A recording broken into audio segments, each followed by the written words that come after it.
Radhe Radhe to everyone and माफ़ी चाहूँगा, बहुत दिन बाद मैं आप लोगों से मिल रहा हूँ। परिस्थितियाँ ऐसे कुछ बन गई थी कि मुझे एक जगह से दूसरी जगह थोड़ा मूव करना पड़ रहा था एंड बिकॉज ऑफ दैट मैं थोड़ा लेट हो गया आपसे भेंट करने में, बट देर आए दुरुस्त आए।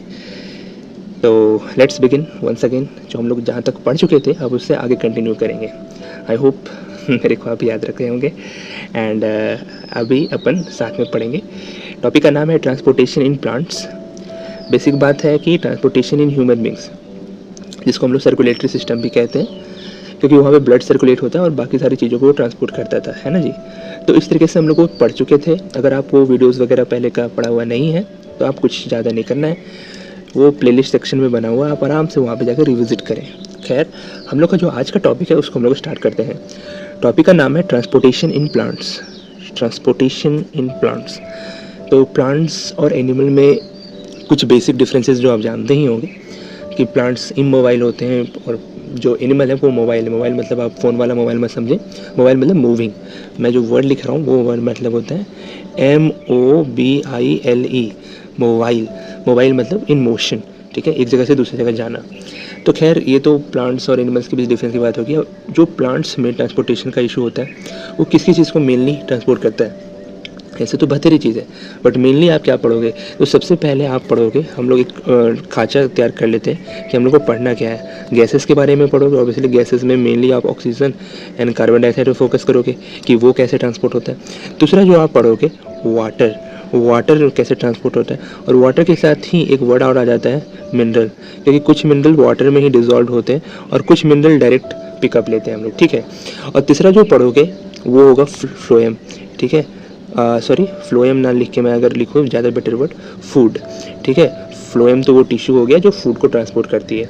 तो मेनली ये तीन चीज़ों को कैसे ट्रांसपोर्टेशन होता है, क्या मैकेनिज्म होता है, क्या इंपॉर्टेंट की टर्म्स आएंगे, ये सारे चीज़ें मैं आपको यहाँ पे एक्सप्लेन करूँगा। तो आपको कुछ नहीं करना है, बस मेरे साथ रुके रहना है अंत तक and you will get to learn about more things about the transportation in plants. तो आप थोड़ा सा सब्र रखना और मेरे साथ टिके रहना and we will edge through it. Okay, तो चलिए स्टार्ट करते हैं। ऐसा आप लोगों को पता ही होगा कि हम लोग पहले ही डिस्कस कर चुके हैं अपने प्रीवियस सेक्शंस में या फिर प्रीवियस क्लासेस में कि प्लांट्स सिंपल कंपाउंड के फॉर्म में या फिर मॉलिक्यूल्स के फॉर्म में गैसेस वगैरह या फिर वो ट्रांसपोर्टेशन वगैरह बनाते हैं। देखिए, उनका जो ज़रूरत पड़ता है, फॉर एग्जांपल आप देखते हैं फोटोसिंथेसिस में जो गैस रिक्वायर्ड होता है उसको बोलते हैं कार्बन डाइऑक्साइड। कार्बन डाइऑक्साइड आपको पता होगा दोस्तों, एटमॉस्फेयर में 4th नंबर का मोस्ट अबंडेंट गैस है। 3rd नंबर का नहीं, 4th अबंडेंट गैस है। तो आप बताइए कि 3rd मोस्ट अबंडेंट गैस कौन सा है एटमॉस्फेयर में। उसके अलावा आप देखोगे कि वो एनर्जी स्टोर करता है, ठीक है। एनर्जी स्टोर करता है कहाँ भैया, क्लोरोफिल कंटेनिंग ऑर्गन्स। कहाँ है क्लोरोफिल कंटेनिंग ऑर्गन्स, लिप्स में, ठीक है। और भी रॉ मटेरियल्स का जो होता है, और में रॉ मटेरियल्स वो होता है दोस्तों जो आप एक्स्ट्रा में मतलब नॉर्मली आप कलेक्ट करते हो और जिससे फिर कुछ एक्स्ट्रा प्रोसेस करके आप कुछ बनाते हो, data, food, something like that, ठीक है। तो वो सारे रॉ मटेरियल्स इनपुट आप समझ लो, ठीक है। रॉ मटेरियल इनपुट हो गया और बाकी जो आप बाहर निकलेगा, ठीक है। Raw material this one is acting well with input, ठीक है। और इससे जो खाना वगैरह बन गया, मान लीजिए आपने वो तैयार कर लिया, उसको बोलेंगे आउटपुट। अब एक एग्जांपल दे दूँ आपको तो ज़्यादा बेटर रहेगा। फॉर एग्जांपल फोटोसिंथेसिस में आप CO2 लेते हो, है ना जी, और इसी को आप फोटोसिंथेसिस वगैरह करके आप कार्बोहाइड्रेट में कन्वर्ट कर देते हो, ठीक है। कार्बोहाइड्रेट में कन्वर्ट कर देते हो, बेसिकली स्टार्च वगैरह में। तो ये जो हो गया ये आपके रॉ मटेरियल हो गया। वाटर वगैरह भी रहेगा, ऐसा नहीं कि सिर्फ इसी से काम हो जाएगा। Carbohydrate means hydrates of carbon, simple words. Actually तो ये डेफिनेशन बाद में गलत साबित हो जाता है, बट आप सिंपली बच्चा हो तो अभी समझो what is carbohydrates, hydrates of carbon, ठीक है। तो थिंग इज दैट कि रॉ मटेरियल CO2, वाटर्स और सनलाइट वगैरह यूज़ करके आप उसको एक एनर्जी के फॉर्म में, एनर्जी फ्यूल के फॉर्म में, कार्बोहाइड्रेट के फॉर्म में स्टोर कर सकते हो। That is output for you my friend and that is the input जो पीछे मैंने बताया था। तो खैर, जो रॉ मटेरियल्स वगैरह का रिक्वायर्ड होता है वही आपको क्या क्या ज़रूरत होता है वो हम लोग देखेंगे अभी फ़िलहाल के लिए, ठीक। तो जो प्लांट के लिए सबसे नज़दीक में जो मिलता है बंदा वो है सॉइल। सॉइल से वो क्या करेगा, सारा रॉ मटेरियल्स जितना भी वो इकट्ठा कर सकता है, जैसे नाइट्रोजन हो गया, फास्फोरस हो गया। अच्छा, अब देखिए नाइट्रोजन, फास्फोरस और पोटेशियम, इस 3 न्यूट्रिएंट्स को हम लोग मैक्रो न्यूट्रिएंट्स बोलते हैं। मैक्रो न्यूट्रिएंट्स बोलते हैं। ये सब सारी चीज़ें आपने पढ़े रखी होगी, मैं आपको बस रिवाइज करा दे रहा हूँ, ठीक है। मैक्रोन्यूट्रिएंट्स बोलते हैं। मैक्रो वर्ड माय फ्रेंड वो इसके लिए आता है जो चीज़ साइज़ में थोड़ा बड़ा हो और अमाउंट क्वांटिटी में बड़ा हो। तो दूसरा वर्ड क्या होगा, माइक्रो होगा, MICRO। अब अगर आप थोड़ा अगर इकोनॉमी वगैरह के स्टूडेंट हैं, थोड़ा सा अगर नहीं भी हैं तो कोई दिक्कत नहीं, मैं आपको बता देता हूँ। आप दो तरह के इकोनॉमिक्स पढ़ते हैं, एक होता है मैक्रो इकोनॉमिक्स, जिसमें आप नेशन एज अ होल पढ़ते हैं, इंडिया का इकोनॉमी पढ़ोगे मैक्रो न्यूट्रिएंट्स मैक्रो इकोनॉमी में। और जब आप माइक्रो न्यूट्रिएंट्स पढ़ते हैं, मतलब माइक्रो इकोनॉमिक्स पढ़ते हैं, दैट मीन्स कि आप छोटे लेवल पे पढ़ रहे हो, एग्रीकल्चर और छोटे लेवल पे, या फिर आप किसी एक पर्टिकुलर फील्ड को, पर्टिकुलर सेक्टर को पढ़ रहे हो, ठीक है। तो खैर मैं ये बात बता रहा हूँ कि न्यूट्रिएंट्स के तौर पे प्लांट्स को एक मेजॉरिटी क्वांटिटी में अगर जो चाहिए, जो ज़्यादा क्वांटिटी में रिक्वायर्ड है, वो है नाइट्रोजन, फास्फोरस, पोटेशियम। और नाइट्रोजन, फास्फोरस, पोटेशियम अगर नेचुरली नहीं मिलता तो हम लोग यूज़ करते हैं फर्टिलाइजर्स। फॉर एग्जांपल आप जानते होंगे कि नाइट्रोजन के लिए फर्टिलाइजर्स का नाम है यूरिया, ठीक है। पोटाशियम के लिए भी आप जरा बताइए, डायमोनियम पोटाश, DPK जिसको बोलते हैं। और म्यूरेट ऑफ पोटाश भी बोल सकते हो, muriate, MURAT, muriate of potash, ये सब फर्टिलाइजर का नाम है पोटेशियम का, ठीक है। ये पोटेशियम का मैंने बता दिया आपको। तो फिर बोलोगे फास्फोरस का बताओ, फास्फोरस का आप बताओ फास्फोरस का। फास्फोरस का होता है, मैं आपको बता देता हूँ दोस्तों, फास्फोरस का फर्टिलाइज़र का नाम है, अच्छा इसको कट करो तो फिर बेटर लिखूँगा, ठीक है। चलिए ध्यान से सुनेगा, नाइट्रोजन, फास्फोरस और आप ध्यान से सुनेंगे पोटेशियम, ये 3 मेजर न्यूट्रिएंट्स रिक्वायर्ड होते हैं, इसको मैक्रो न्यूट्रिएंट्स बोलते हैं। नाइट्रोजन के लिए जो फर्टिलाइज़र यूज़ होता है वो है मेनली यूरिया, ठीक है। ये जो फास्फोरस है उसके लिए DAP। अब बोलोगे DAP क्या my friend, DAP means di ammonium phosphate, और K माने पोटेशियम के लिए आ जाएगा MOP, muriate of potash, MURAT, muriate of potash, POTASH। तो देखिए बेसिकली बात है कि हम लोग का जो इंडियन सॉइल है, थोड़ा सा मैं भटक रहा हूँ बट आप ध्यान से सुनेंगे, आपके लिए अच्छा लगेगा, आपको अगर ये जानोगे इंटरेस्टिंग केस है। तो इंडियन सॉइल है वो मेजरली न्यूट्रिएंट्स अगर किसी में लैक करिए तो नाइट्रोजन मिसिंग है उसमें, ठीक है, ज़्यादातर पे, ठीक है। तो इसलिए आप देखोगे कि हमारे देश में फर्टिलाइजर के नाम पे यूरिया बहुत ज़्यादा यूज़ होता है। ये सब भी यूज़ होता है बट बहुत ना के बराबर, मतलब कम होता है in comparison to this urea, ठीक है। दैट मीन्स, और एक और बात कि यूरिया का प्रोडक्शन तो फिर भी हमारे इंडिया में होता है, बट ये सब जो है डायमोनियम फॉस्फेट और म्यूरेट ऑफ पोटाश, ये हम लोग हाईली डिपेंडेंट होते हैं अपने एक्सपोर्ट्स पे। एक्सपोर्ट समझते हो आप, एक वर्ड होता है इम्पोर्ट और एक वर्ड होता है एक्सपोर्ट। इम्पोर्ट मतलब होता है कि आप पोर्ट के अंदर ला रहे हो, पोर्ट मतलब होता है लाना, आना, ले जाना, समझा, ट्रांसपोर्टेशन समझ लो, ठीक है। अब एक्सपोर्ट मतलब होता है, एक्स मतलब बाहर, यानी आप चीज़ों को बाहर ले जा रहे हो, तो एक्सपोर्ट, सॉरी हमको इंपोर्ट बोलना चाहिए था। यानी म्यूरेट ऑफ पोटाश और डायमोनियम फॉस्फेट को पे अगर हम लोग को चाहिए तो हम लोग उसको इंपोर्ट करते हैं, बाहर देश से मंगवाते हैं। समझ में आ गया होगा आपको, अच्छी बात है। तो आप एक बार और गौर करेंगे कि हम लोग पढ़े ट्रांसपोर्टेशन मतलब चीज़ों को आना ले जाना करेंगे और ट्रांस तरीके से करेंगे, मतलब बियॉन्ड द बाउंड्रीज, समझ रहे हो। इस तरीके से चीज़ें हम लोग स्टार्ट करते हैं। खैर, तो जब आप देखोगे कि हमारे पास जो ट्रांसपोर्टेशन सिस्टम होगा 2 तरीके का होगा, एक होगा शॉर्ट डिस्टेंस, ठीक है, और एक होगा लॉन्ग डिस्टेंस। तो देखिए दोनों में जो मैकेनिज्म लगेगा वो दोनों में सेम नहीं लगेगा, दोनों में अलग अलग मैकेनिज्म काम करेगा। एक शॉर्ट डिस्टेंस फॉर एग्जांपल मान लीजिए कि आपका कोई प्लांट पार्ट जैसे रूट्स, वो जस्ट आप देखोगे सॉइल के कांटेक्ट में है, तो वहाँ पे आप अलग तरीके से प्रोसेस कर सकते हो, उसको बोलते हैं डिफ्यूजन। समझिए आप, इसका NCERT मेंशन करेगा कि if the distance between soil containing contacting organs and जो क्लोरोफिल कंटेनिंग ऑर्गन है जैसे रूट से सॉइल के बीच का दूरी बहुत कम है, तो उस समय एनर्जी और रॉ मटेरियल अगर आपको चाहिए तो डिफ्यूजन से आपका आसानी से हो जाएगा। डिफ्यूजन के बारे में हम लोग डिटेल में पढ़ेंगे, फिलहाल अभी आप समझो कि डिफ्यूजन हो सकता है, लेकिन लॉन्ग डिस्टेंस में डिफ्यूजन उतना कारगर साबित नहीं होगा। उसके लिए क्या मैकेनिज्म होगा वो भी हम लोग पढ़ेंगे, टेंशन नहीं लेना है, रिलैक्स करके आराम से अच्छे से पढ़ना है, ठीक है। तो आगे हम लोग सुनते हैं, ठीक है। तो बात ऐसा है कि जब डिस्टेंस बड़ा हो जाता है तो डिफ्यूजन प्रोसेस जो है वो सफिशिएंट नहीं है, तो वही बात है जो हम बता चुके हैं। खैर अच्छी बात है। अब आप जब आगे देखोगे तो आगे आपको मिलेगा क्या कहानी भैया, कि अलग अलग प्लांट का आप देखोगे अलग अलग बॉडी डिज़ाइन होगा और उनका एनर्जी रेंज भी अलग अलग होगा। तो क्या ट्रांसपोर्टेशन सेम होगा? नहीं, ट्रांसपोर्टेशन जब आप देखोगे डिटेल लेवल पे तो अलग अलग होगा, हाँ, लेकिन ओवरऑल प्लांट्स में एक मैकेनिज्म तैयार होगा, उसी को हम लोग पढ़ेंगे, ठीक। प्लांट्स में आप देखते हो कि नॉर्मली वो मूव नहीं करते, इसलिए मैंने बोला था कि इमोबाइल है। प्लांट्स में आप देखोगे कि बहुत तरह के डेड सेल्स पाए जाते हैं, देखते हो बार्क ऑफ द ट्री में जो सूख जाता है पत्ता, उधर पपड़ी निकल जाती है, वो डेड सेल्स बने होते हैं, ठीक है, ओके, नाइस। अच्छा बताओ, वो जो स्ट्रिंग हो जाता है, 3 तरह का सेल आपने पढ़ा होगा, parenchyma, collenchyma, tissue basically cell नहीं, पैरेन्काइमा, कोलेनकाइमा और स्क्लेरेन्काइमा। अब बताओ वो जो डेड सेल है डेड सेल में कौन सा सेल होगा, पैरेन्काइमा टिश्यू होगा, पैरेन्काइमा, कोलेन्काइमा, स्क्लेरेन्काइमा। चलिए आपके लिए आप थोड़ा क्लास 9 को रिवाइज करें तो बेटर रहेगा आपके लिए। तो आप आगे देखोगे आप ये कि उस तरीके से आप देखोगे कुछ प्लांट्स के लो एनर्जी नीड्स होते हैं तो उनको काफ़ी स्लो ट्रांसपोर्ट सिस्टम से काम चल जाएगा, बट जिनकी फास्ट एनर्जी नीड है उनको स्लो ट्रांसपोर्ट सिस्टम से काम नहीं चलेगा, उनके लिए चाहिए फास्ट। ठीक है, और ऊपर डिस्टेंस भी मैटर करता है, कितना डिस्टेंस तक आपको ट्रांसपोर्टेशन करना है। अगर आपको सिर्फ 5-10 किलोमीटर चलना है तो भैया आपके लिए क्या है, ऑटो है। ठीक है, आपको मान लीजिए करीब 100 किलोमीटर के आसपास जाना है तो आप बाइक, कार ये सब यूज़ कर सकते हो, ट्रेन वगैरह भी यूज़ कर सकते हो। लेकिन मान लीजिए आपको 400-500 किलोमीटर जाना है तो आप भैया ये क्या यूज़ करोगे, 500, 600, 1000, 1500, ऐसे 2000, 3000 तो ट्रेन यूज़ करोगे। और अगर थोड़ा आप और अमीर हो तो आप भैया क्या यूज़ कर लो, एरोप्लेन यूज़ कर लो। अब बोले भैया पढ़ाते पढ़ाते आप इधर किधर आ गए। मैं यही बताना चाह रहा हूँ कि depending on the distance you have to travel, you have to change your medium. ठीक है, कि किससे आप ट्रेवल कर रहे हो, ऑटो हो गया, कार हो गया, ट्रेन हो गया, एरोप्लेन हो गया एंड थिंग्स लाइक दैट। आगे रॉकेट वगैरह भी है अगर आप और दूर जाना चाहते हो। तो खैर उसी तरह प्लांट में भी शॉर्ट डिस्टेंस, लॉन्ग डिस्टेंस के लिए अलग अलग मैकेनिज्म है, सिंपल बात है। ठीक है, कोई दिक्कत इसमें नहीं। आप देखोगे कि कभी कभी क्या होता है, प्लांट ट्रांसपोर्ट सिस्टम क्या करता है, वो एनर्जी स्टोर को, जो लीव्स है और रॉ मटेरियल्स है, फॉर एग्जाम्पल देखिए लीव्स में खाना बन के तैयार हो गया, तब वहाँ से तो भैया वही नहीं रहेगा खाना, उसको हर एक स्टीम, हर एक सेल के पास पहुँचना है, स्टीम सेल्स के पास पहुँचना है, फ्लावर सेल के पास पहुँचना है, रूट सेल के पास पहुँचना है, सब जगह पहुँचना है। तो लीव से जो स्टोर्ड एनर्जी है वो सब जगह पहुँचने की आवश्यकता है, ट्रांसपोर्टेशन होगी। अब रूट से नॉर्मली सॉइल से कॉन्टैक्ट ज़्यादा, सबसे ज़्यादा नज़दीक कौन है, रूट से। अब रूट से जितने भी रॉ मटेरियल इकट्ठे हुए वो ऑल पार्ट्स तक जो पहुँचेंगे वो उसके लिए भी मैकेनिज्म चाहिए, उसके लिए भी ट्रांसपोर्टेशन चाहिए। यही सब यहाँ पे लिखा हुआ है, आप आराम से पढ़िए, समझिए, कोई दिक्कत नहीं।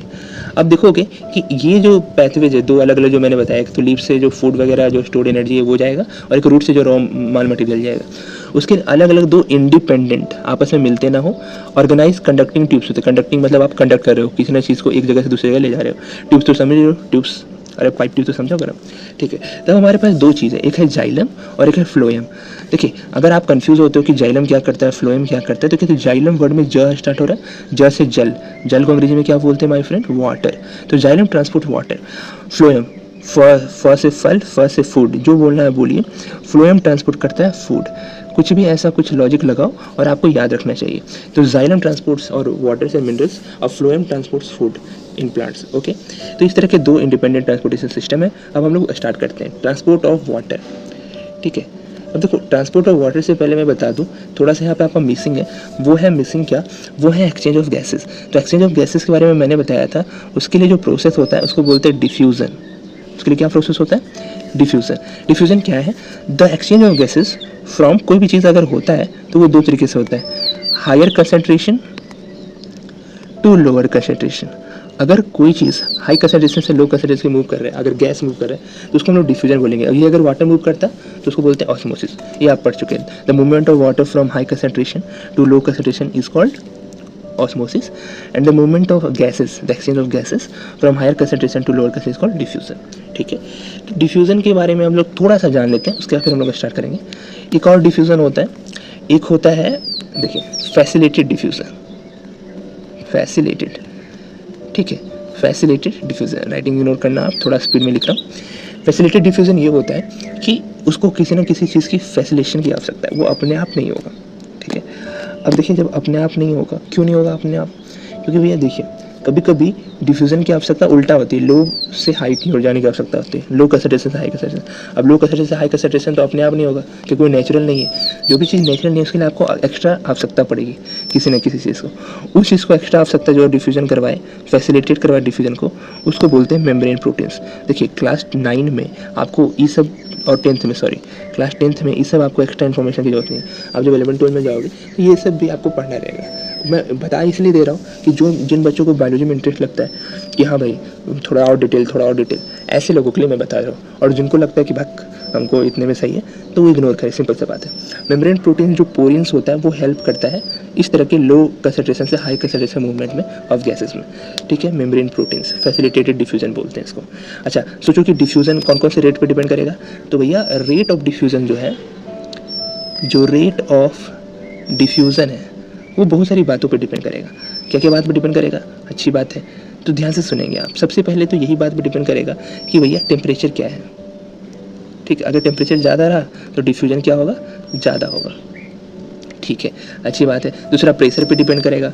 ठीक है, दूसरा क्या बात पे डिपेंड करेगा भैया, प्रेशर पे डिपेंड करेगा। तीसरा किस पे डिपेंड करेगा, तीसरा आपका डिपेंड करेगा कि कितना ही उसका साइज़ जो खुला हुआ। ठीक है, मतलब आप समझ लो कि स्टोमाटा का ओपनिंग वगैरह कैसा है।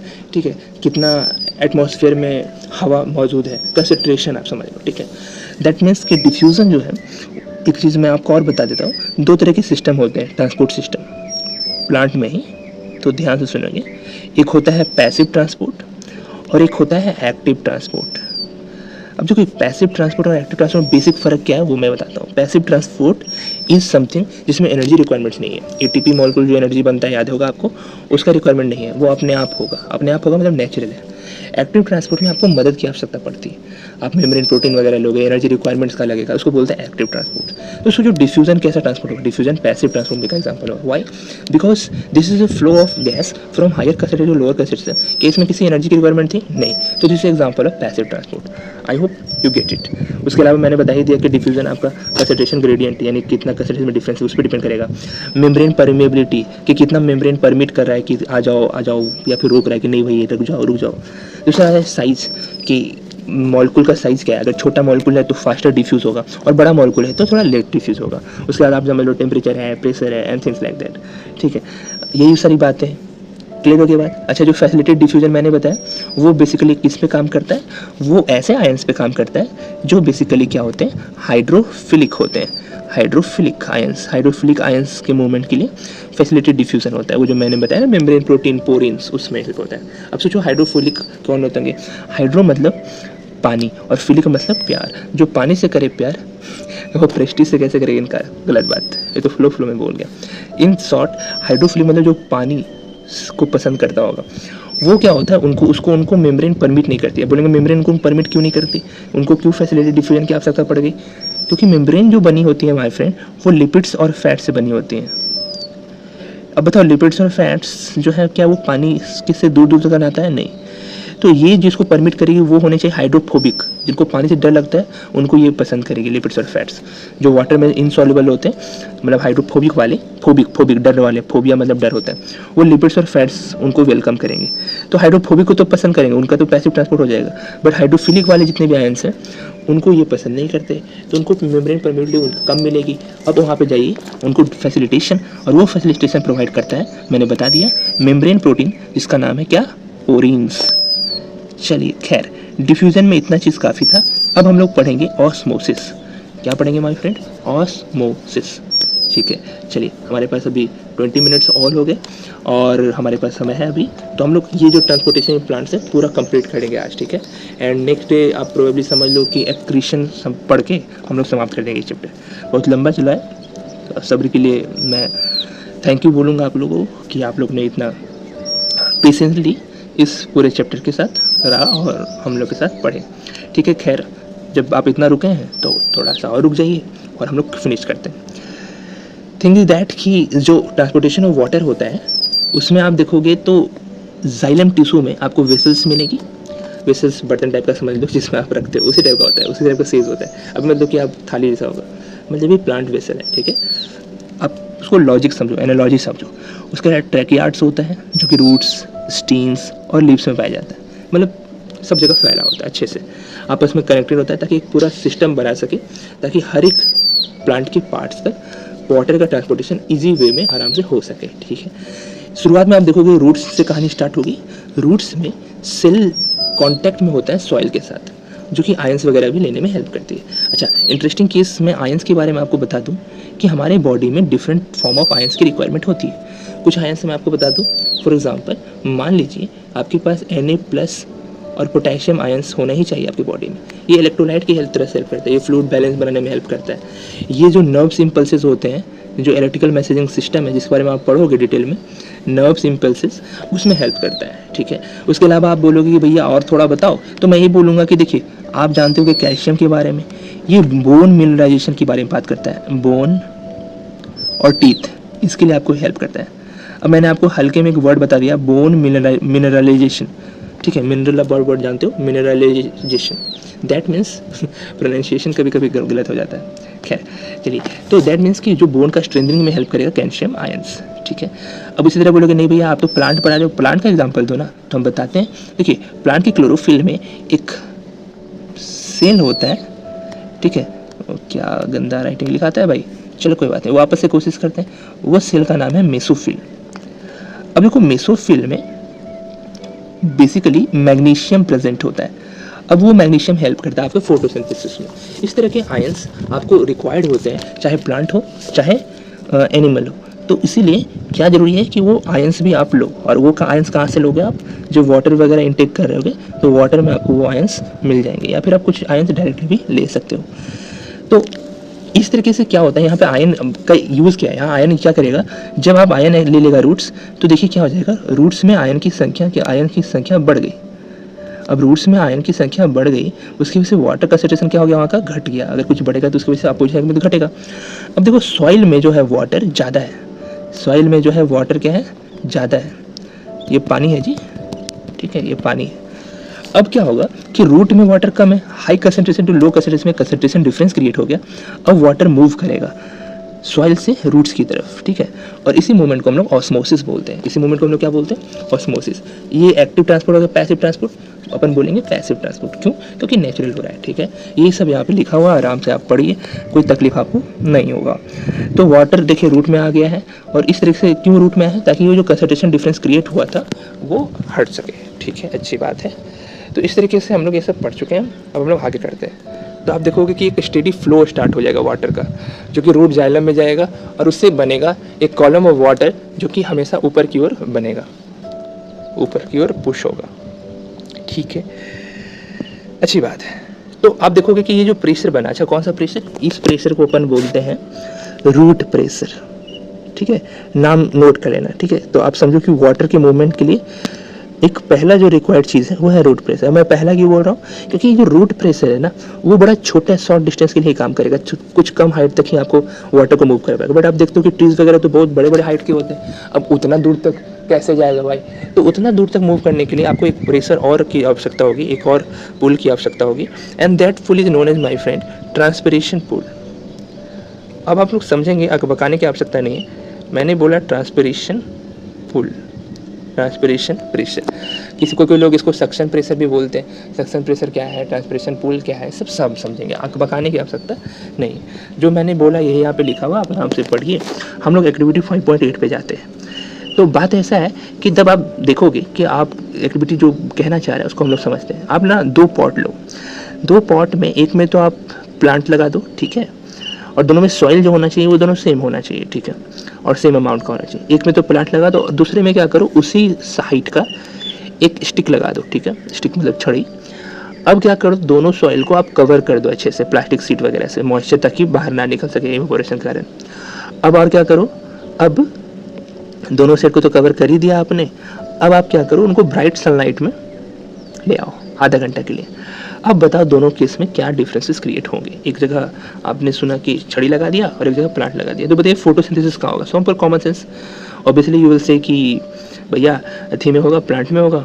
कोई है जो बोलना चाहिए कि स्टिक में होगा, अच्छा प्लांट में होगा, तो सोचिए कि वाटर जो है वो कहाँ एब्जॉर्ब हो जाएगा, ऑब्वियसली प्लांट में। स्टिक तो उसको वाटर एब्जॉर्ब नहीं कर पाएगा। तो बेसिक बात इतनी सी है कि वो बताना चाह रहा है कि वाटर का ट्रांसपोर्टेशन जो है वो किसमें, लिविंग प्लांट में हो पाया, और स्टिक वगैरह में ज़्यादा नहीं हो पाया। Basic example transportation of water का एक्टिविटी को शो करने का था ही। अपन आगे पढ़ते हैं आराम से। खैर, तो जब आप देखोगे कि भैया ऐसा है कि ट्रांसपोर्टेशन ऑफ वाटर में आगे कैसे होगा, आपने बोला था कि रूट प्रेशर तो कुछ हाइट तक ही काम कर पाएगा, तो अब आगे कैसे करें, आगे के लिए काम आएगा ट्रांसपिरेशन पुल। क्या होता है ट्रांसपिरेशन पुल, वो हम लोग समझते हैं, थोड़ा देख लीजिए, ध्यान सुनिएगा। आप हर बार जो वाटर लेते हो, जैसे ये लिप्स, मैं लिप बना दूँ, ठीक है, लिप्स में मैंने बताया था कि there are tiny pores present on the lips. ये जो टाइनी पोर्स प्रेजेंट होते हैं, छोटे छोटे छोटे छोटे छोटे छोटे छोटे छोटे छोटे छोटे छोटे, इसको अपन बोलते हैं स्टोमाटा। क्या बोलते हैं माय फ्रेंड, स्टोमाटा, स्टोमाटा बोलते हैं, अच्छी बात है, स्टोमाटा। स्टोमाटा का दो यूज़ था, मैंने बताया था, एक तो डिफ्यूज़न एक्सचेंज ऑफ गैसेस और एक रिमूवल ऑफ एक्सेस वाटर। तो जो भी आप अपना दिमाग में अगर एक्सेस चीज़ बाहर निकाल दोगे तब उसमें वो एक वहाँ पे कंसंट्रेशन गैप आ जाएगा, लो हो जाएगा वहाँ कंसंट्रेशन। तो वाटर अगर वहाँ हट गया तो सोचो स्टीम तक वाटर पहुँच चुका है रूट प्रेशर के कारण, और लीव्स में ट्रांसपिरेशन पूल की वजह से, ट्रांसपिरेशन क्यों होता है, transpiration loss of excess water, यहाँ कंसंट्रेशन क्या हो गया, लो हो गया, यहाँ कंसंट्रेशन लो हो गया, और यहाँ जो कंसंट्रेशन है वो क्या है, हाई है। अब सोचो अगर यहाँ कंसंट्रेशन हाई और लो, मतलब कंसंट्रेशन डिफरेंस क्रिएट हुआ। अभी कंसंट्रेशन किसकी वजह से डिफरेंस क्रिएट हुआ, ये कंसंट्रेशन डिफरेंस क्रिएट हुआ ट्रांसपिरेशन की वजह से, ठीक है। अब ट्रांसपिरेशन की वजह से कंसंट्रेशन डिफरेंस क्रिएट हुआ, इसलिए इसको बोलते हैं ट्रांसपिरेशन पुल, और इसको अपन सक्शन प्रेशर भी बोलते हैं। अच्छा, सक्शन प्रेशर क्यों बोलते हैं, ध्यान से सुनना। सक्शन प्रेशर वर्ड किससे आया, क्यों बोलते हैं, ये सब सारा चीज़ मैं सिखाऊंगा, आप बस थोड़ा सब्र करें। सक्शन वर्ड सक वर्ड से मिला है, सक मतलब चूसना, ठीक है, in simple word. That means you should know कि ऐसा कहानी है कि आप ऐसा समझो कि आपने कभी वो ट्राई करा कि आप अपने पापा का गाड़ी से पेट्रोल वगैरह निकाल सकते हो, स्कूटर वगैरह से निकाल सकते हो। कैसे, आप एक पाइप लगाते हो, पाइप से सारा हवा उसका सक कर लेते हो, और क्या होता है कि आप उसका वाटर मॉलिक्यूल, सॉरी वाटर नहीं, पेट्रोल अपने आप फिर बाहर निकलने लगता है। अब अपने आप बाहर नहीं निकल जाता है क्योंकि शुरुआती आपने वहाँ पे एयर वैक्यूम कर दिया, तो हाई प्रेशर से लो प्रेशर की तरफ वो भरने के लिए बाहर निकलेगा आपकी सक करने की वजह से, एंड बिकॉज ऑफ दैट फिर बाहर आपको हमेशा आपको सक करने की आवश्यकता नहीं है। एक बार हो गया then it will continue moving, एक बार वो निकलते रहेगा, और उसको अगर हम लोग समझ लेते हैं ना तो फिर ये भी समझ में आ जाएगा। तो उसको मैं थोड़ा सा और समझाता हूँ, ठीक है। तो मैंने सक्शन प्रेशर बता दिया, एक मैंने ट्रांसपिरेशन बता दिया। अब मैं एक वर्ड यूज़ कर रहा हूँ, दो तरह के फोर्सेस होते हैं मॉलिक्यूल्स जब आपस में इंटरेक्ट करते हैं, एक होता है कोहेसिव फोर्स और एक होता है एडहेसिव, ADEHISIVE, एडेसिव, कोहेशन और एडेशन। देखिए कोहेशन, को मतलब होता है सेम, जब सेम मॉलिक्यूल्स आपस में इंटरेक्ट और अट्रैक्शन फोर्स में लगे हों तो उनको बोलते हैं cohesive. Same molecule, same nature के मॉलिक्यूल, जैसे वाटर का मॉलिक्यूल वाटर के साथ, तो उसको कोहेसिव फोर्स बोलेंगे, अटैच्ड है उसमें। लेकिन अगर दो अलग अलग मॉलिक्यूल्स अटैच्ड हैं, जैसे फॉर एग्जांपल आपने, आपका जूता का फीता अथी हो गया, क्या आप करोगे, टूट गया, तो आप क्या करोगे, फेविक्विक लाओगे और फेविक्विक से दोनों के जूता का फीता को चिपका दोगे, तो उसको कोहेसिव बोलेंगे, एडेसिव। ये जो गम यूज़ कर रहे हो जूता के साथ, दो अलग अलग मॉलिक्यूल्स हो गए, इसको बोलेंगे एडेसिव, मतलब अलग अलग मॉलिक्यूल्स में एडेसिव और सेम मॉलिक्यूल्स में कोहेसिव फोर्स लगता है। अच्छी बात है, ये तो आप बता दिए। अब आप बताइए कि क्या कहानी। आप और एग्जाम्पल देता हूँ मैं आपको, आप नल समझ लो, ठीक है, ये है नल, ठीक है, गंदा एक थोड़ा सा बना, कोई बात नहीं। जब हम नल बंद भी कर देते हो फिर भी आप देखते हो कि वाटर ड्रॉप कर रहा है। वाटर इसलिए ड्रॉप कर रहा होता है क्योंकि वाटर के मॉलिक्यूल्स में आपस में एक लिंक बन गया है, और ये वाला मॉलिक्यूल आपस में लिंक्ड है। और कौन सा फोर्स से लिंक होगा, ऑब्वियसली दोनों सेम मॉलिक्यूल है, वाटर मॉलिक्यूल, तो उसको बोलेंगे कोहेसिव फोर्स। तो बेसिकली क्या होता है, ट्रांसपिरेशन जब सक्शन प्रेशर लगता है तो एक बार जब सक्शन प्रेशर क्रिएट हो गया तो वाटर का मूवमेंट अपवर्ड चलते रहेगा अगेंस्ट द ग्रेविटी, कितना हाइट हो, because of suction pressure. And कौन सा फोर्स माय फ्रेंड, आप बोलेंगे cohesive force of attraction between किस, कौन सा मॉलिक्यूल्स, वाटर मॉलिक्यूल्स, ठीक है। तो वो जो टेंशन वगैरह क्रिएट होगी, वो जो कोहेसिव फोर्स क्रिएट होगा, वो ट्रांसपिरेशन पूल में हेल्प करेगा। तो बेसिकली पूरा जो नाम है वो नाम है, ध्यान से सुनेंगे, कोहेशन। कोहेशन क्यों आया पता चला, वाटर मॉलिक्यूल्स में आपस में मिलता है। टेंशन, जब गैप क्रिएट होता है तो एक टेंशन, खिंचाव पैदा होता है। ट्रांसपिरेशन पूल, तो ये तीन मैकेनिज्म ट्रांसपिरेशन पूल में आती है, पहले कोहेशन, फिर टेंशन, फिर ट्रांसपिरेशन। मतलब ट्रांसपिरेशन की वजह से कोहेशन, फिर टेंशन, और इस तरीके से आपस में ये इंटरेक्ट होती है। तो वो भी पूछे कि कैसे होता है वाटर का मूवमेंट, तो आप बोलोगे पहला तो रूट प्रेशर और दूसरा transpiration pool. I hope you get it. चलिए आगे बढ़ते हैं। तो यही सब यहाँ पे लिखा हुआ है, आप आराम से पढ़िए, इत्मीनान से पढ़िए, कोई तकलीफ होगा तो आप आराम से मेरे को पूछ सकते हैं। क्या होता है कि इवेपोरेशन हो जाता है वाटर मॉलिक्यूल्स का, तो उसके कारण एक सक्शन क्रिएट होता है, वो सक्शन प्रेशर बोलते हैं उसको हम लोग, और इसी लॉस ऑफ वाटर को एरियल पार्ट से उसको हम लोग बोलते हैं ट्रांसपिरेशन। अब बोलेंगे एरियल पार्ट क्या है भैया, एरियल पार्ट मतलब जो part of the plant air के साथ कांटेक्ट में है उसको हम लोग एरियल पार्ट बोलेंगे, जैसे लिप्स से आपका ट्रांसपिरेशन होगा, ठीक। तो आप देखो कि ट्रांसपिरेशन की वजह से हम लोग क्या सीख लिए, ट्रांसपिरेशन में हमने सीखा कि जो एब्जॉर्प्शन होगा वाटर का या फिर अपवर्ड मूवमेंट होगा वो बड़ी आसानी तरीके से हो जाएगा। और वाटर में मिनरल भी मिले हुए हैं तो रूट से कहाँ चले गए, लिप्स के पास चले गए। और इसके अलावा वाटर के मूवमेंट के कारण टेम्परेचर भी रेगुलेट रहेगा। ऑब्वियसली यू नो दैट कि वाटर की वजह से टेम्परेचर कम, अगर वाटर नहीं है तो ज़्यादा।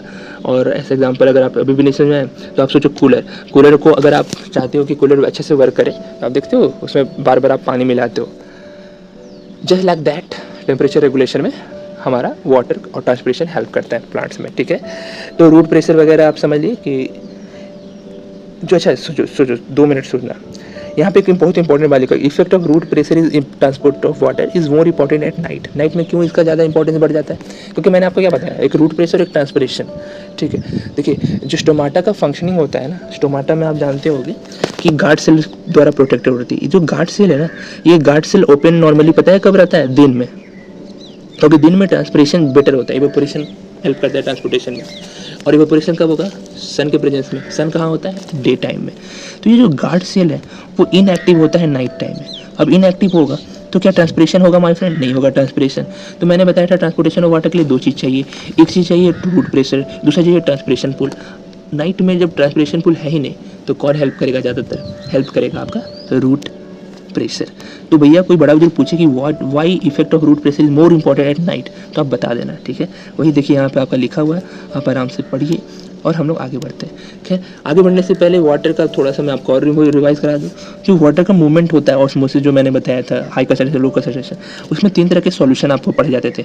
एक होता था हाइपोटोनिक, ठीक है, तो आप ध्यान से सुनते चले जाइए और आराम से सुनिएगा। एक होता है आइसोटोनिक और एक होता है हाइपरटोनिक, ठीक है। यहाँ टोनिक के लिए टी लिख देता हूँ और यहाँ हाइपरटोनिक के लिए भी मैं क्या लिख देता हूँ, टी लिख देता हूँ।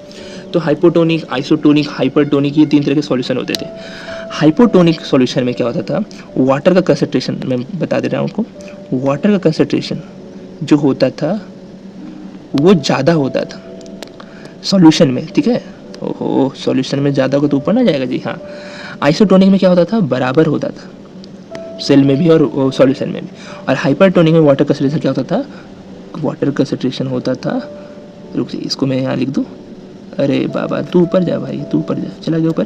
वाटर कंसंट्रेशन यहाँ पर क्या होता था, कम होता था।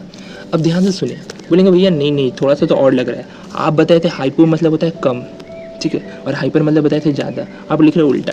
तो भैया माय फ्रेंड आप समझिए इस बात को, वाटर के अलावा जो सॉल्यूट है, वाटर को सॉल्यूट बोलते हैं, सॉल्यूट के बारे में बोला जाता है। हाइपोटोनिक सॉल्यूशन एक ऐसा सॉल्यूशन है जिसमें सॉल्यूट का कंसंट्रेशन ज़्यादा कम होगा।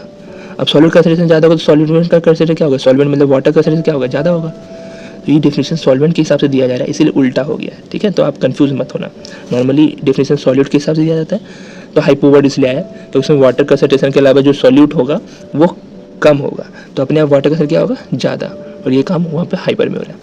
नहीं समझ में आया तो 2 वापस से रिपीट करके इसको सुनना, समझ में आ जाएगा, ठीक। एक और वापस से हम अटेम्प्ट लेते हैं। हाइपो मतलब कम होता है, अच्छी बात है, यानी यहाँ सॉल्यूट का कंसंट्रेशन कम है, तो जो सॉल्वेंट होगा यानी वाटर जो होगा उसका कंसंट्रेशन क्या होगा, ज़्यादा।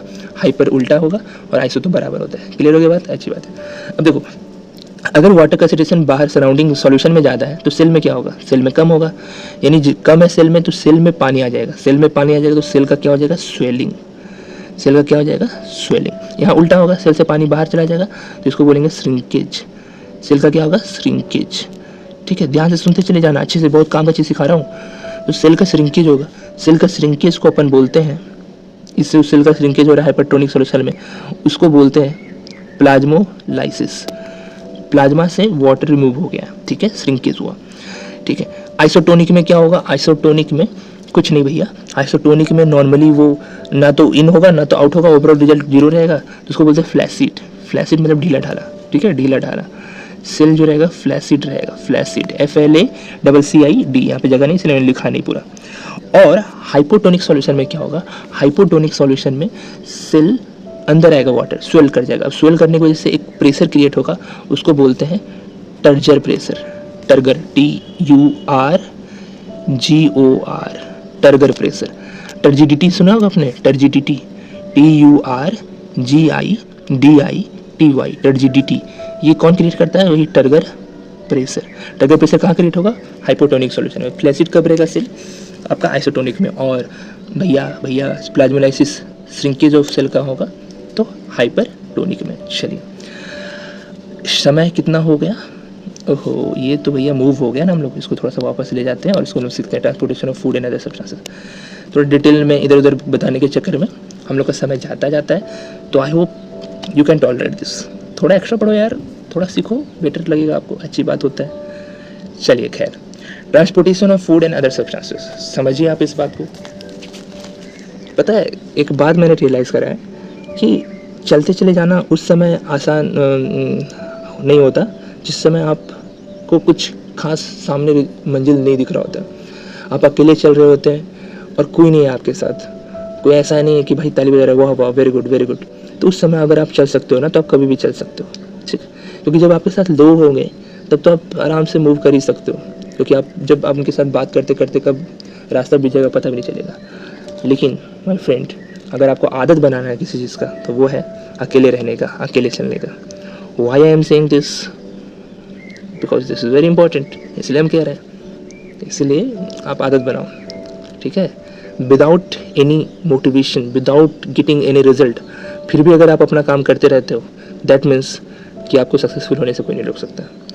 और अगर आप सिर्फ रिजल्ट मिलता है देन आप काम करते हो, फिर रिजल्ट मिलता है फिर आप काम करते हो, then my friend you are in a bad loop. ऐसा नहीं करना चाहिए। खैर, डीलिंग हो गया।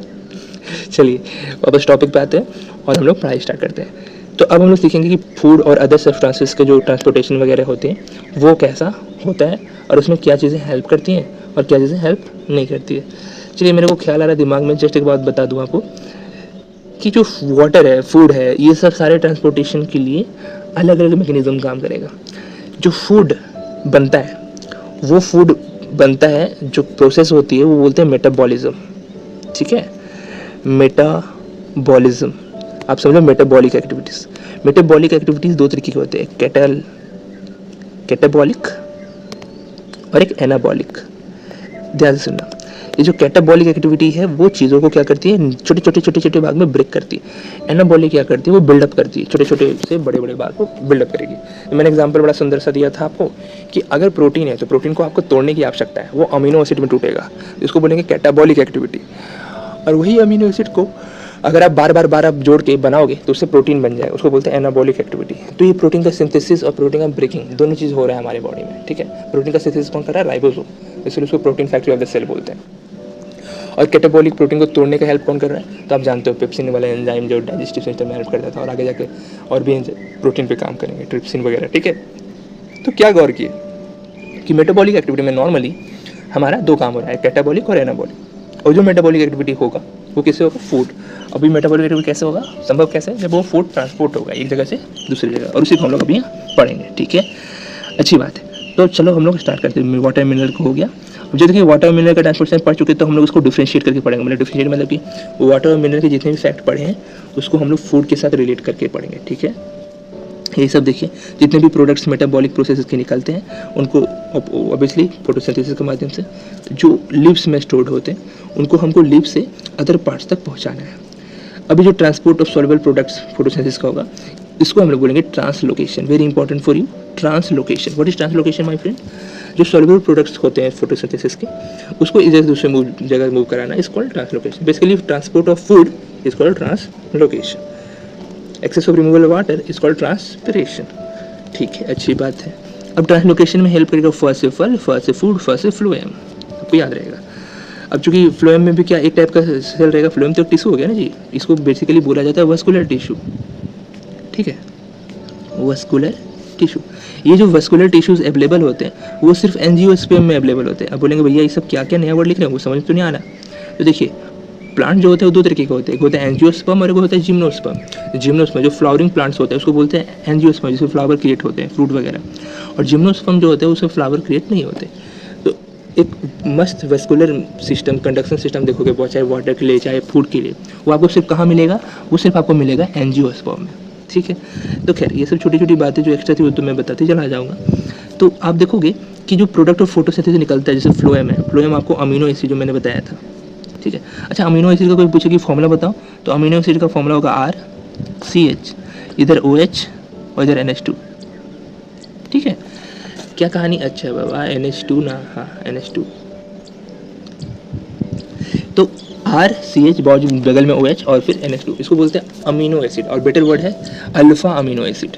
ठीक है, तो जो अल्फा अमीनो एसिड है उसका भी ट्रांसपोर्टेशन वगैरह वही होगा। अच्छा, अल्फा अमीनो एसिड किसका कंप्लीट फाइनल प्रोडक्ट है, तो प्रोटीन का ब्रेक डाउन करने को करोगे आप तो अमीनो एसिड बनेगा।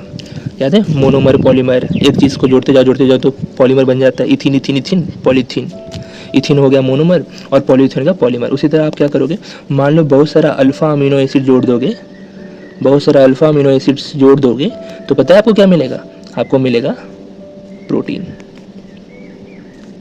प्रोटीन्स। अच्छी बात है। तो खैर, तो इस सब सारा सिस्टम को ट्रांसपोर्ट करने की आवश्यकता है।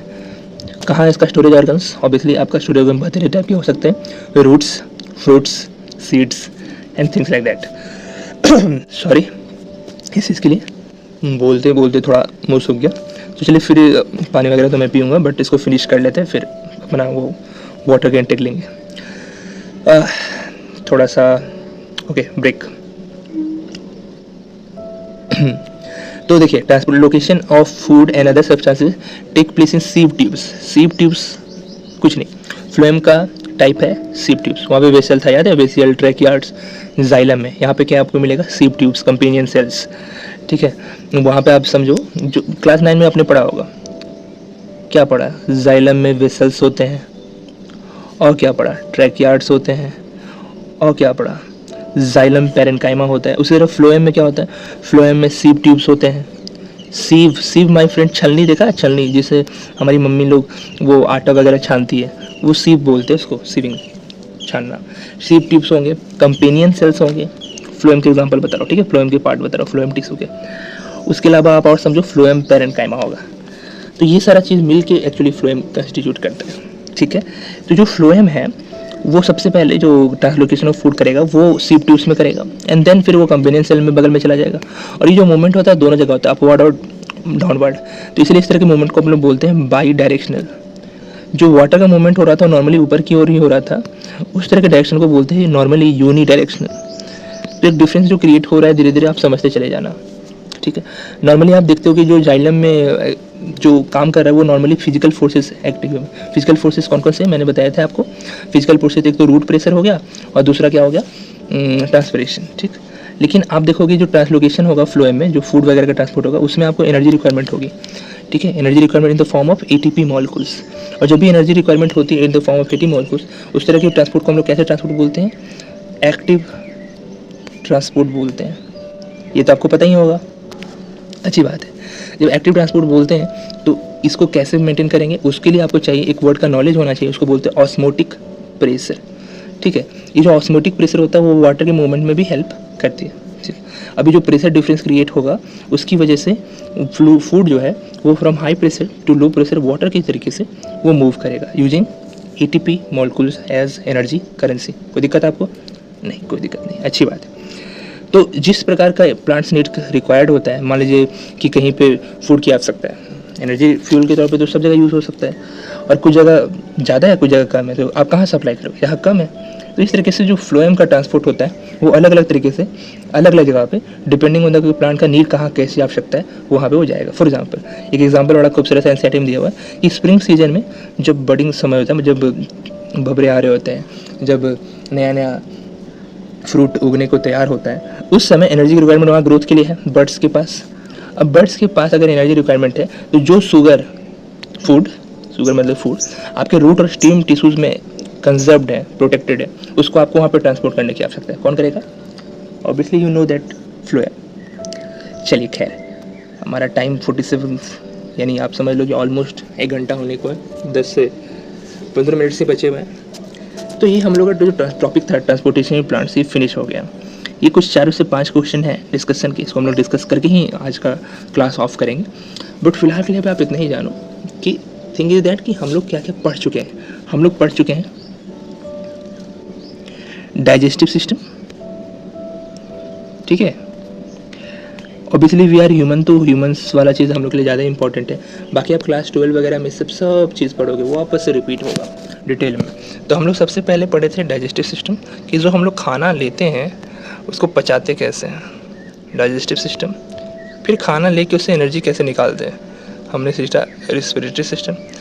फिर हमने सीखा कि भैया रेस्पिरेटरी सिस्टम खाना एनर्जी तो निकाल लिए, लेकिन क्या एनर्जी सिर्फ एक जगह पर निकालने की जरूरत है? कि खाना से एनर्जी कन्वर्ट करना हर एक सेल के लिए इंपॉर्टेंट है। तो हर एक सेल, हर एक बॉडी पार्ट्स, हर एक प्लांट पार्ट के पास कैसे पहुँचेगा? Circulation system. ठीक, क्या हमने डाइजेस्टिव सिस्टम पढ़ा? अच्छी बात है। क्या हमने रेस्पिरेटरी सिस्टम पढ़ा? हाँ पढ़ा, अच्छी बात है। सर्कुलेटरी सिस्टम पढ़ा? हाँ पढ़ा। क्या प्लांट एनिमल सबके बारे में पढ़ा? हाँ बिल्कुल पढ़ा। क्या कंप्लीट हो गया चैप्टर? नहीं, एक वेरी इंपॉर्टेंट काम अभी भी बचा हुआ है। जब आप फूड से सारा एनर्जी वगैरह निकाल लोगे, ब्रेक डाउन कर दोगे, तो कुछ चीज़ ऐसा आपको मिलेगा जो वेस्ट प्रोडक्ट के तौर पे होगा। कि आप सारा वेस्ट अकुमुलेट करते रहोगे, सारा जमा करते रहोगे अपने बॉडी में, तो पूरा वेस्ट तुम्हारा बॉडी रहेगा। डंप थोड़ी हो भाई, उसको रोज़ सुबह एक्सक्रीट करने की आवश्यकता है। ऑब्वियसली 2 नंबर, 1 नंबर, 1.5 नंबर जो आप जानते हो, तो दैट मीन्स उसको भी हम लोग पढ़ेंगे। क्योंकि जो एक्सेस वेस्ट मटेरियल है उसको आपको ना बॉडी से बाहर निकालना है, and that process is known as excretion. तो ये एक्सक्रीशन इन प्लांट्स, एनिमल्स, जो भी होगी डिटेल चीज़ें, वो हम लोग कल स्टार्ट करेंगे, मतलब नेक्स्ट डे जो भी हम लोग का रहेगा। और इस तरीके से हम लोग को पूरा टॉपिक, हम लोग का लाइफ प्रोसेस समाप्त हो जाएगा। सारी चीज़ें कनेक्टेड थी। डाइजेशन में जो हमने पढ़ा वो कनेक्ट था रेस्पिरेशन से, रेस्पिरेशन में जो हमने पढ़ा वो कनेक्ट था सर्कुलेशन से। फॉर एग्जांपल, एक एग्जांपल बता दूं आपके लिए। डाइजेशन होता क्या है? हम लोग फूड लेते हैं, फूड को पचाते कैसे, अलग अलग न्यूट्रिएंट्स उसे कैसे एक्सट्रैक्ट करते हैं। रेस्पिरेशन क्या होता है? उसी फूड का एनर्जी के फॉर्म में कन्वर्जन है। तो एनर्जी भी वेरी मच रिक्वायर्ड, जो मैंने बताया था ना आपको, metabolic activities, catabolic, anabolic activities, basal metabolic rate, BMR। अगर आपको ये सब वर्ड नया लग रहा है, दैट मीन्स कि आपने पुराना वीडियो नहीं देखा, जाके आप पुराना वीडियो देखें। BMR क्या होता है? जब आप सोए हुए होते हैं उस समय कितने कैलोरी बर्न हो रही होती है, वो आपका BMR है। अगर आपका BMR ज़्यादा है तो आपको खाना ज़्यादा की आवश्यकता है, ज़्यादा कैलोरीज की आवश्यकता है। और अगर BMR कम है तो आपको लो कैलोरीज की आवश्यकता है। डिपेंडिंग ऑन द बॉडी अलग अलग लोगों की अलग अलग रिक्वायरमेंट होती है। अब जो फूड है, फूड से एनर्जी कन्वर्जन सब जगह रिक्वायर्ड है, तो फूड का रिक्वायरमेंट, वाटर का रिक्वायरमेंट, गैसेस का रिक्वायरमेंट, ऑक्सीजन का रिक्वायरमेंट सब जगह होगा। तो उसका ट्रांसपोर्टेशन कौन करेगा? सर्कुलेशन।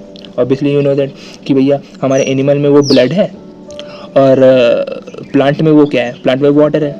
सर मतलब वाटर नहीं, प्लांट में टिश्यूज़ हैं, वस्कुलर टिश्यूज़। आपका वस्कुलर टिश्यूज़ के नाम पे कौन होगा? सोचिए, वस्कुलर टिश्यूज़ के नाम पे जाइलम होगा। ठीक है, ज से जाइलम, ज से जल। ठीक है, जाइलम। और दूसरा क्या होगा? फ्लोएम। फ्लोएम क्या करता है? फूड ट्रांसपोर्ट करता है। ठीक है, और जाइलम क्या करता है? ये तो बिल्कुल नहीं करता। जाइलम क्या करता है? वाटर ट्रांसपोर्ट करता है। ठीक है, तो इस तरीके से हम लोग ये सब पढ़ चुके हैं। फिर भी अगर आपको तकलीफ होगा तो अगली क्लास में आप पूछ सकते हो। चलिए क्वेश्चन डिस्कस करें और फिनिश करते हैं। तो क्वेश्चन है कि what are the components of the transport system in human beings. Human beings में क्या क्या कंपोनेंट होते हैं ट्रांसपोर्ट सिस्टम के? तो भैया आप तो जानते हो, आप तो तेज हो, तो आप बोलोगे क्या क्या कंपोनेंट है। सबसे पहला मोस्ट इम्पोर्टेंट कंपोनेंट है हमारा दिल, हार्ट। चलिए हार्ट बना देते हैं। ठीक है, वाह। किसी का नाम अगर हर्ट होगा तो वो बहुत हर्ट होगा, क्योंकि हर्ट ही तो हर्ट होता है, ब्रेन का भी हर्ट थोड़ा होता है। खैर, हर्ट क्या बात कर रहे हैं आप। चलिए खैर, बढ़ा जाते हैं, ज़्यादा बोलने लगते हैं ना कभी कभी, तो बढ़ा जाते हैं, इग्नोर करेंगे इसको। तो पहला हो गया हार्ट। दूसरा जो आपका कंपोनेंट होगा वो है ब्लड। ब्लड के मूवमेंट के लिए होगी ब्लड वेसल्स। ठीक है, फिर ब्लड के अंदर भी आप अलग अलग कंपोनेंट्स बता सकते हो कि प्लाज्मा है, प्लेटलेट्स है, WBC है, RBC है, and things like that. Okay, blood vessel में बताओगे कि आर्टरीज है, वेन्स है, कैपिलरीज है, एंड थिंग्स लाइक दैट। कोई दिक्कत आपको? अच्छा, अच्छी बात है, अच्छी बात है।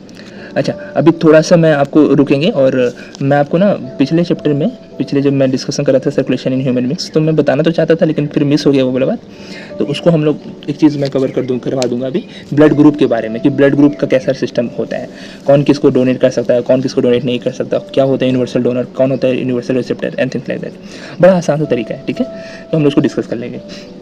तो खैर ये सब 2 मूवमेंट था, आगे पढ़ो। Why is it necessary to separate oxygenated and deoxygenated blood in the mammals and bird. देखिए क्यों जरूरी है, क्योंकि ऑक्सीजनेटेड ब्लड और डीऑक्सीजनेटेड ब्लड 2 अलग अलग चीज़ों के लिए हेल्प होती है। ऑक्सीजनेटेड ब्लड जो है ऑक्सीजन कैरी करिए और deoxygenated blood carbon dioxide carry करिए। अब दोनों का मूवमेंट अगर मिक्स हो गया तो जो जहाँ ऑक्सीजन की रिक्वायरमेंट है वहाँ CO2 पहुँच जाएगा, जहाँ CO2 की रिक्वायरमेंट है वहाँ ऑक्सीजन पहुँच जाएगा। और ये तो अच्छी बात नहीं है बिल्कुल। ऑब्वियसली जहाँ जिसकी आवश्यकता है आप वही ना पहुँचाओगे, इतने उन्हें कर दोगे तो मार नहीं हो जाएगा। एक ओवरऑल आइडिया दे रहा हूँ, ऐसे एग्जाम में आंसर नहीं लिखना है, आपको अपना एक लैंग्वेज बनाना पड़ेगा, डेवलप करना पड़ेगा, उस हिसाब से लिखना है। ठीक है, प्रैक्टिस करो और कमेंट सेक्शन में आप आंसर लिख के भेजो। ठीक, नहीं भी भेजो क्या ही फ़र्क पड़ेगा। आगे करते हैं। What are the components of the transport system in highly organised plants. हाँ, ट्रांसपोर्ट सिस्टम जब आप और हाईली ऑर्गेनाइज कॉम्प्लेक्स प्लांट्स होता है उसमें क्या होता है, डिफ्यूजन से काम नहीं चलेगा। तो उसमें आपको मैंने बताया था जैसे जाइलम, फर्स्ट से फ्लोएम, फर्स्ट से फूड, जाइल से जल। और water mineral transporting plants, root pressure, transpiration pull, cohesion, tension, suction pressure, यही सब कुछ एक्सप्लेन करना है जो मैंने ऑलरेडी एक्सप्लेन कर चुका है। How is food transported in plants. Food के लिए diffusion, transportation pull, root pressure ये सब काम नहीं करेगा। पैसिव ट्रांसपोर्ट से काम नहीं चलेगा माय फ्रेंड, आपको चलाना पड़ेगा कौन सा ट्रांसपोर्ट, एक्टिव ट्रांसपोर्ट, जिसमें एनर्जी रिक्वायरमेंट्स की आवश्यकता होती है।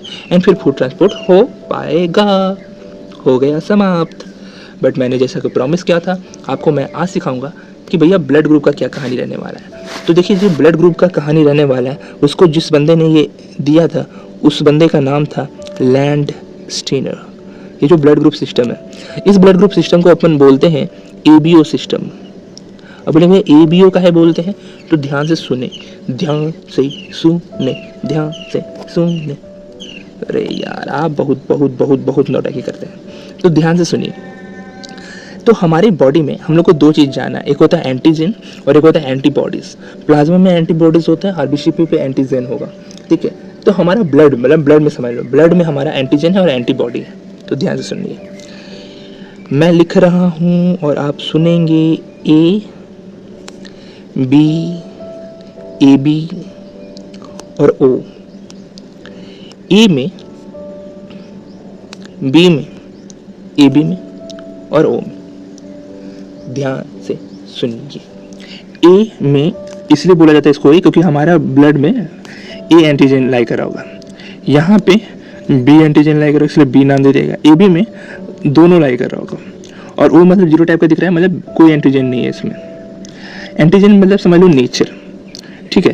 तो इसको ऐसे समझो कि हम लोग किसके साथ घुलते मिलते हैं। बहुत इंपॉर्टेंट बात बता रहा हूँ, इससे पता चलेगा कि कौन डोनेट करेगा, किसके साथ डोनेट करेगा, कौन सा ब्लड ग्रुप किस ब्लड ग्रुप के साथ कंपैटिबल है, ठीक है। जो होता है ना कि आप किसी अलग अदरवाइज ब्लड ग्रुप नहीं चढ़ा सकते, क्योंकि फिर ब्लड ट्रांसफ्यूजन की वजह से क्या होगा, वो आपका मैच नहीं करेगा एंड फिर आपका बॉडी अदरवाइज साइड इफेक्ट्स को करने लगेगा और अभी फैटल भी हो सकता है, मर भी सकते हो। इसलिए ध्यान से सुनो अच्छे से इस बात को। तो अगर ए एंटीजन का नेचर ए एंटीजन से मिल रहा है तो उसको आपस में जब नेचर मिल जाएगा तो ब्लड ट्रांसफ्यूजन में कोई दिक्कत नहीं होगा। लेकिन उसमें और एक चीज़ है, ए पॉजिटिव ए नेगेटिव, वो भी सिखाऊंगा, पकाने का आवश्यकता नहीं है। बी एंटीजन का नेचर बी एंटीजन से मिलना चाहिए, ए बी एंटीजन का ए बी एंटीजन, और ओ का तो भैया देखते हैं किससे कैसे मिलेगा। तो आपको फिर समझो एंटीजन मतलब उसका नेचर, ब्लड ग्रुप का नेचर, ठीक है। तो ए बी और ओ ऐसे 4 हुए, लेकिन ऐसे 4 नहीं 8 होते हैं। अब 8 कैसे होंगे वो बताता हूँ। एक और है, एक और प्रोटीन है जिसको बोलते हैं RH factor. RH factor protein अगर आपका प्रेजेंट है, ठीक है, तो उसको हम लोग पॉजिटिव बोलते हैं, और अगर एब्सेंट है तो उसको हम लोग नेगेटिव बोलते हैं। तो बेसिकली अगर समझो इस बात को, अगर एक ब्लड ग्रुप A+ है और A- है, इसका मतलब क्या हुआ, A+ होने का मतलब उसमें एंटीजन कौन सा प्रेजेंट है, A, ठीक। अब उसमें RH फैक्टर प्रेजेंट है या एब्सेंट है, तो प्रेजेंट है, ठीक है। अब बोलो A- में भी एंटीजन तो A प्रेजेंट है, लेकिन उसमें RH फैक्टर प्रेजेंट नहीं है। अब ध्यान से सुनिए, ध्यान से सुनो, ध्यान से सुनो। एक और बात, मैंने आपको बोला कि आप समझो एक एंटीजन, ठीक।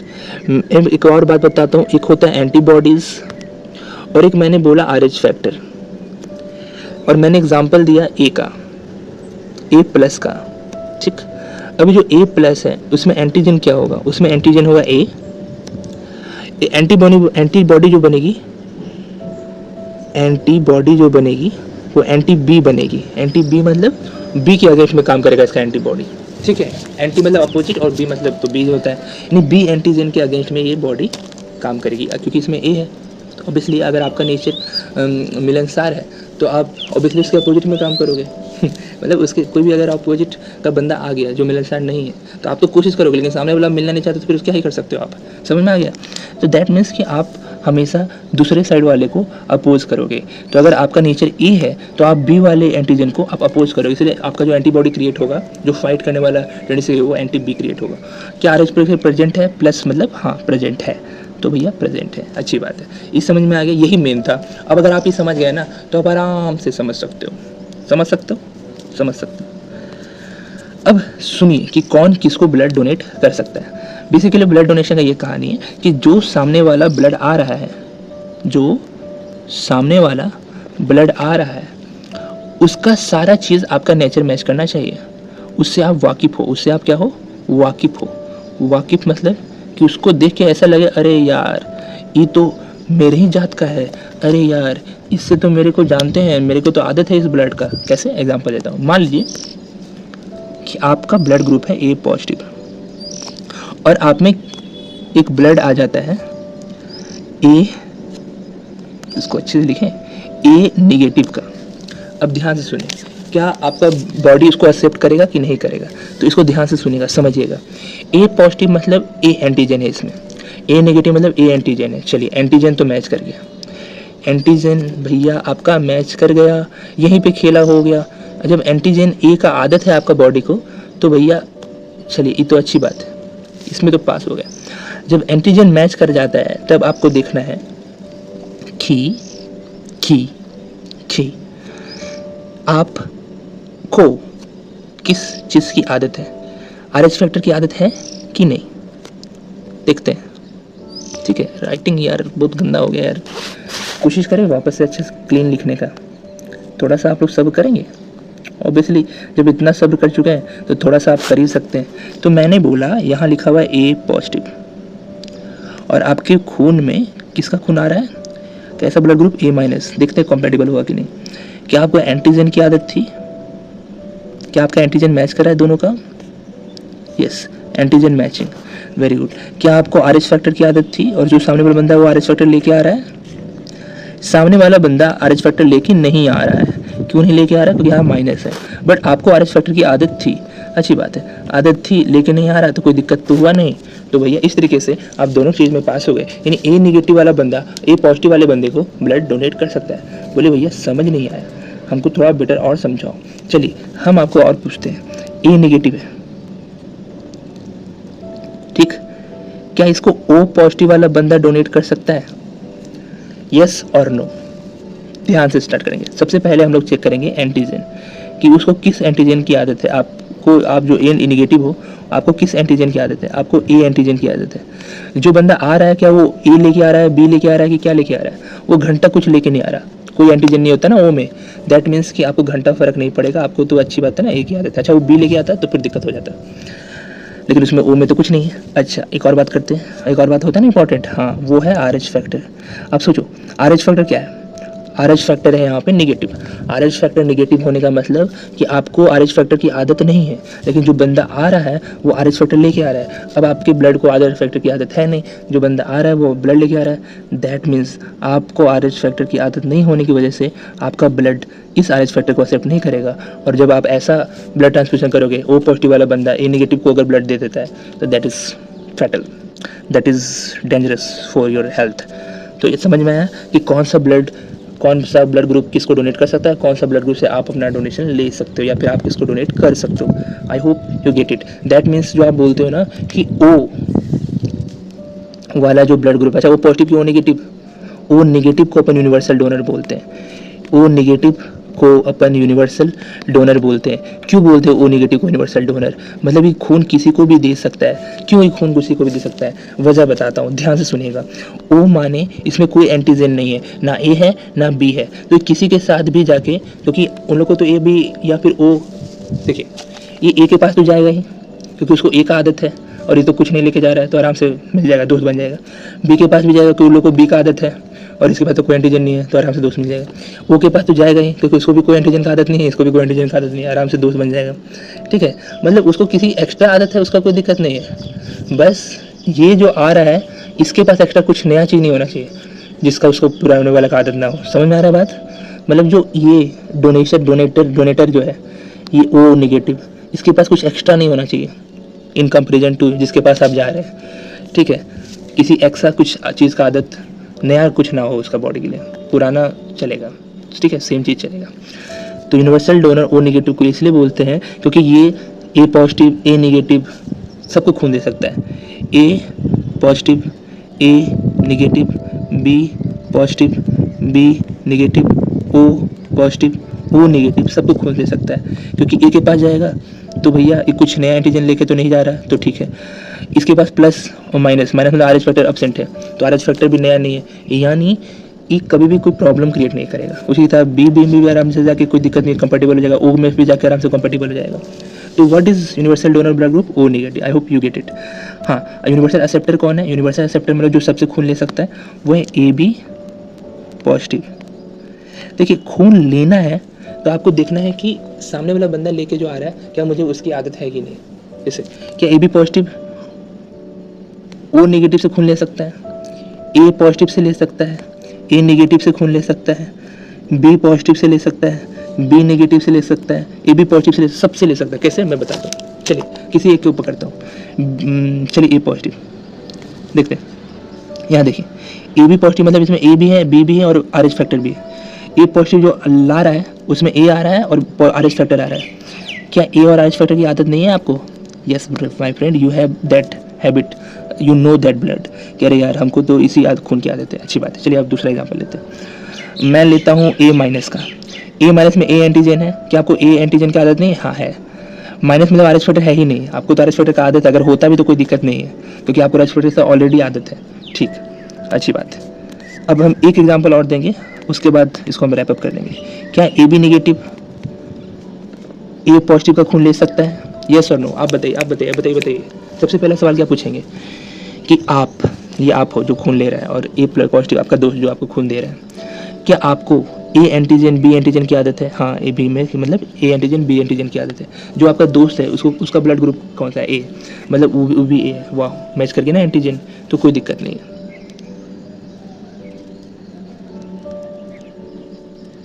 कोई दिक्कत नहीं। अब आगे आप देखोगे, जब इसको कोई दिक्कत नहीं है तो अब एक और चीज़ करोगे। आर एच फैक्टर है यहाँ पे? नहीं, आर एच फैक्टर आपको आदत नहीं है, लेकिन आपका दोस्त आर एच फैक्टर लेके आ रहा है। ओहो, यहाँ प्रॉब्लम हो गया। आपको आर एच फैक्टर की आदत नहीं थी, आपका दोस्त आर एच फैक्टर लेके आ रहा है। आपका ब्लड बोलेगा भैया ये मेरा ब्लड नहीं है, तो मेरे ब्लड में तो आर एच फैक्टर नहीं होता था, एंड इस वजह से आपका दोस्त का ब्लड आप में नहीं आ सकता। Sorry my friend, you are dead. खैर, this is the end of the chapter, this is the end of the topic my friend लैंडेशन। आई होप कि आपको पता चल गया होगा कि कौन सा ब्लड ग्रुप कहाँ ट्रांसफर हो सकता है। चलिए अभी इतने ही रखते हैं। Tata, bye bye, good night, see you, सायोनारा, टेक केयर, राधे राधे। फिर मिलेंगे अपन, बाय।